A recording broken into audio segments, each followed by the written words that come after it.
At this point, I'm sure a lot of us have played Elden Ring Nightreign quite a bit since its release, and I think one thing everyone can agree on is it needs more bosses at the end of day 1 and 2. So I'm going to give FromSoft some ideas right now, feel free to use them. I'm essentially going to pick 2 bosses from each Dark Souls game that I'd like to see make it into Nightreign. Alright, number 6 from Dark Souls 1, I would love to see the Gaping Dragon. The Gaping Dragon has such a good design, and I think he would work really well in Nightreign because he has a lot of moves that can hit multiple targets at once. He's got his big ground slam attack where he jumps in the air and then crashes down. I think that would be a great move to see in Nightreign. Also the move where he vomits on the floor and it creates this huge puddle in the arena. And of course his grab attack where once he gets a hold of you, he'll gobble you up and that's it for the run. I'd love to see this boss return in Nightreign. Alright, number 5, I think I'm going to pick the Centipede Demon. This boss has a lot of attacks that have a very long reach, which I think would work really well when fighting 3 players. Especially for players like I who are probably going to be standing a bit further back.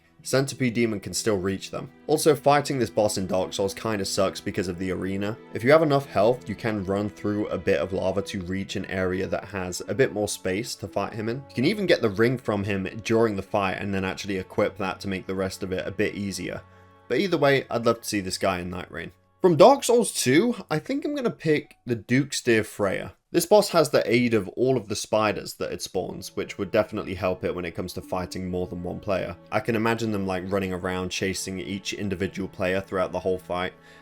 Infinitely respawning as well, that would also be a good thing to do. Would love to see this boss make it into Nightreign. Another one I'd love to see from Dark Souls 2 is probably the Smelter Demon. The thing with fighting the Smelter Demon in Dark Souls 2 is that the run back is atrocious. It spams so many enemies in that area, and running through them, while it can be done, it's very difficult to pull off.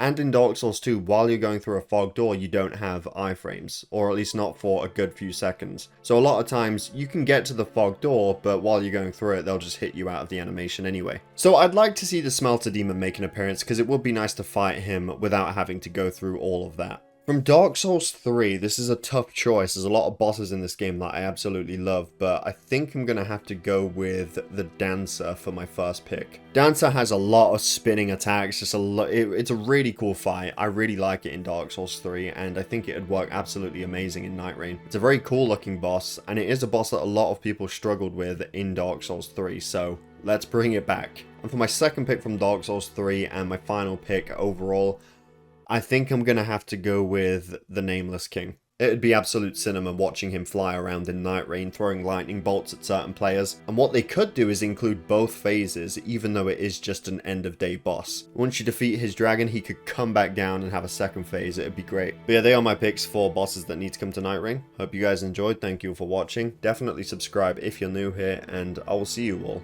in my next video.